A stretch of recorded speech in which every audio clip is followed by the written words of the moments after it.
A worsening situation this morning for the first person diagnosed with Ebola in the United States. Thomas Duncan is now in critical condition on a respirator at a Dallas hospital. Over the weekend, crews in protective suits cleaned the apartment where he stayed. The fifth American diagnosed with the disease is back in the United States at this hour.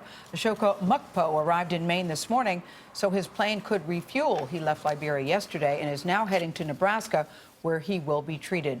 Mukpo got Ebola working as a news cameraman in Liberia. And in this country, questions about Ebola are spreading faster than the virus itself. Dr. Jon LaPook is here to help us understand the real risk. John, this morning. So we now know that the CDC is keeping watch over about 48 people total. That was down from about 100, as we learned last week. Is this worrisome or reassuring? It's actually reassuring. I mean, after some initial fumbling, as we all know happened, now the public health system is kicking into high gear and doing what it's supposed to do. And I think people should be reassured that, as Dr. Frieden has said, we know how to stop it in its tracks. If they don't believe Dr. Frieden, there's been 4 decades of experience in Africa where every single episode's been brought under control. And in Nigeria over the summer, remember the guy who went from Monrovia to Lagos, a city of 21 million? He got sick on the plane. He ended up infecting 20 people, 8 of whom died. They've completely covered that. They've been all over it in the same way that they're doing it here, and there have been no new cases since August. What about Mr. Duncan in Texas, where we're told there is no more of that drug Z-MAP available? How can he be treated? Can he survive? He can survive, and as Dr. Paul Farmer said to me so eloquently, Ebola has never collided with modern medicine before.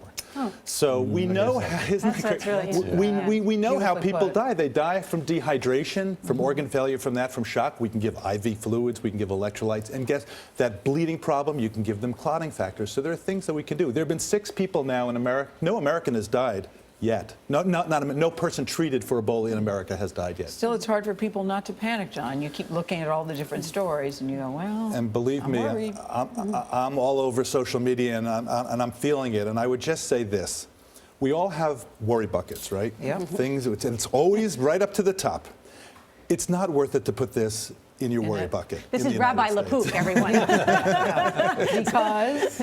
Because you just have to have, you cannot, this is not the time to have magical thinking. You have to believe in science, and if you are in Boston, let me challenge you then on that, because every doctor here says, yes, we can contain it here. Yeah. But in order to contain it here, we have to contain it in Africa. And 100%. they're not containing it in Africa, as you have told us. In fact, it's getting worse in Africa. And some worry about a tipping point.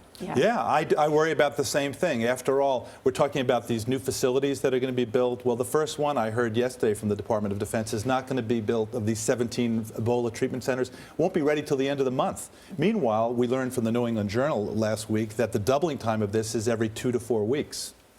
We got to really ramp up our efforts there. About what's going on in Africa. all right. Thank you, Rabbi. We do appreciate it. Dr. Jon LaPook, of course.